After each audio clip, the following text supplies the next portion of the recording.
RFI Convida. Maria Emília Alencar. RFI convida hoje Amanda Dias, antropóloga, pesquisadora associada à École de Haute Étude en Sciences Sociales. Ela trabalha com o Centro de Pesquisa sobre o Brasil Contemporâneo. Olá, Amanda. Bom dia. É um prazer receber você aqui nos estúdios da RFI. Obrigada. Amanda, você fez um trabalho interessante e curioso, que eu acho que pouca gente conhece, sobre a comunidade muçulmana no Rio de Janeiro. E a primeira constatação é que a maioria dos muçulmanos do Rio é de brasileiros convertidos, ou seja, 80% a 90%, ao contrário de outros muçulmanos que vivem em outras regiões do sul do Brasil, São Paulo, Foz do Iguaçu. No Rio de Janeiro, esses muçulmanos são cariocas que se converteram ao Islã. Por que essa particularidade, Amanda? Exato. Bom, o Rio de Janeiro, ele não é um lugar que recebeu muitos imigrantes muçulmanos no Brasil, em comparação a outros estados, como foi o caso de Foz do Iguaçu, por exemplo, ou mesmo São Paulo. Ele tinha uma comunidade muçulmana pequena, que, como as outras comunidades muçulmanas do Brasil, estavam principalmente preocupadas em transmitir o Islã aos descendentes, de origem normalmente árabe. Mas nos anos 90, duas pessoas dessa comunidade, jovens dessa comunidade, decidiram mudar o enfoque da comunidade, da Sociedade Beneficente Muçulmana, é assim que ela se chama, e concentrar os esforços deles, então, nos brasileiros, para que eles pudessem se converter ao Islã. E eles fizeram todo um redirecionamento da ideologia da sociedade muçulmana para transformar o Islã em uma coisa que fosse acessível aos brasileiros. Ou seja, eles fizeram um grande trabalho de comunicação, de divulgação da religião. Eles fizeram, sobretudo, um trabalho de desapegar a religião de um contexto de costumes, de tradições, etc., para se tornar uma religião que fosse acessível a outras pessoas. Tem um pesquisador brasileiro, Paulo Lu, que fala de objetivação do Islã. Tem uma outra pesquisadora, Silva Montenegro, que fala de islamização do Islã. Quer dizer, eles vão pregar um Islã que é fundamentalista, no sentido de que ele vai aos fundamentos do Islã. Então, ele não depende de uma tradição específica e é acessível a um público maior. E é um Islã sunita, se eu bem entendi, Isso. E salafita, na verdade, que seria o Islã mais voltado para as origens do Corão. Exatamente, salafista no sentido de que ele se baseia, então, no Corão e nos hadith, que são os exemplos de vida do profeta. E isso, Amanda, você me permite interromper, na verdade, eles encontraram uma comunidade carioca que vem predominantemente da comunidade evangélica. A gente pode dizer que grande maioria dos brasileiros convertidos ao Islã no Rio de Janeiro são ex-evangélicos? Isso foi o que eu encontrei durante a minha pesquisa etnográfica, meu trabalho de campo, e é diferente do que outros pesquisadores encontraram no passado. Então eu acho que é recente e que existe sim um trânsito dessas comunidades evangélicas para o Islã. E esse trabalho que eles fizeram, você falou antes de um trabalho de difusão do Islã, nem é tanto um trabalho de difusão, mas um trabalho de acolhimento das pessoas que chegam. Então, a pessoa ela chega na mesquita, ela tem um kit do revertido, que vai ensinar a fazer as orações, tem aulas de árabe para os brasileiros, os sermões vão ser feitos também em português, não apenas em árabe, porque existe um acolhimento. E as pessoas vão chegar na mesquita muito pelos seus próprios esforços. Elas vão procurar na internet, achar o endereço da mesquita, ir até a mesquita. Elas vão descobrir o Islã de outras maneiras, através da novela O Clone, por exemplo.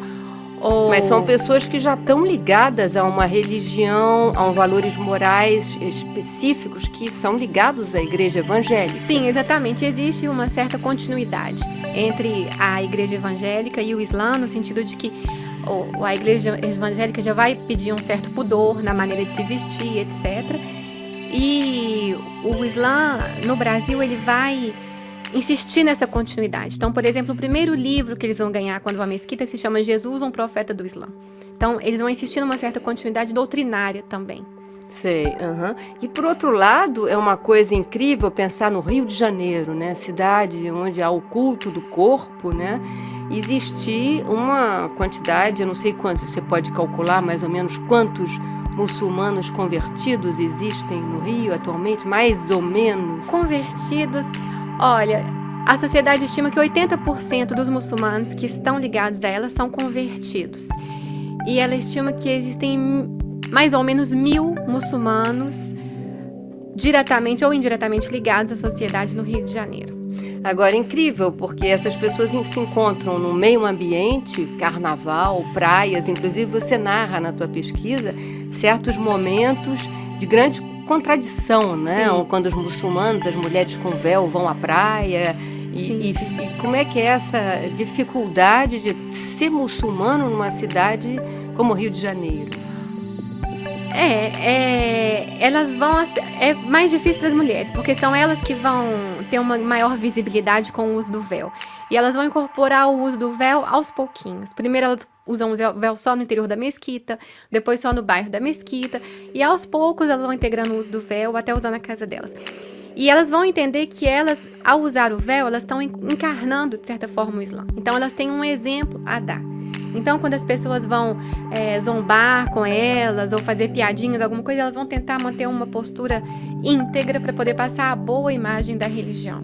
Amanda, você também fala de uma espécie de ascensão social, eu não sei se eu estou exagerando um pouco, mas pessoas que vêm de comunidades pobres, favelados, e que encontram através dessa igreja, dessa mesquita na Tijuca, possibilidades de encontrar pessoas, estudantes estrangeiros muçulmanos, quer dizer, é uma abertura, segundo a tua Sim. tese, seria uma abertura para essas pessoas. Sim, uma abertura, mais do que uma ascensão, eu acho, mas uma abertura da circulação dessas pessoas dentro da própria cidade do Rio de Janeiro, eu diria dentro do próprio país e também para o exterior.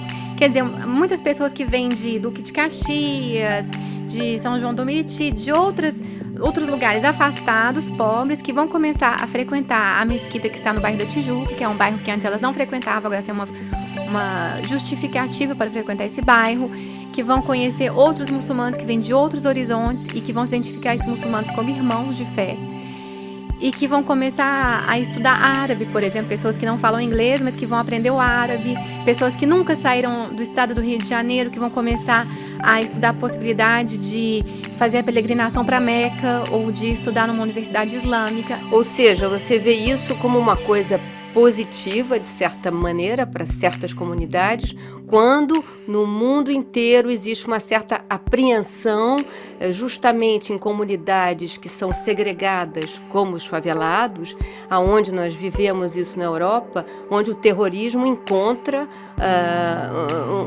uma possibilidade de o terrorismo, através dos muçulmanos, encontra uma possibilidade de se infiltrar, né? Sim, porque o Islã, no Rio de Janeiro em específico, é um Islã que se apresenta como apolítico, como um Islã moral e individual. Então, não são famílias que se convertem ao Islã, é uma pessoa que vai se converter ao Islã que vai ter que encontrar um equilíbrio entre a sua própria prática religiosa e a sua família, por exemplo, e que vai fazer um trabalho sobre si.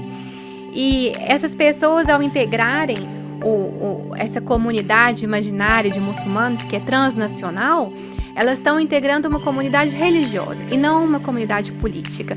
Enquanto que, quando a gente fala em terrorismo, a gente está falando de um outro Islã muito específico, que é o Islã jihadista, militante, político e que realmente não tem nada a ver com o que a gente observa no Rio de Janeiro. Ok, muito obrigada, Amanda Dias, que nos falou então sobre o seu trabalho interessante sobre a comunidade muçulmana no Rio de Janeiro. Muito obrigada. Obrigada a você.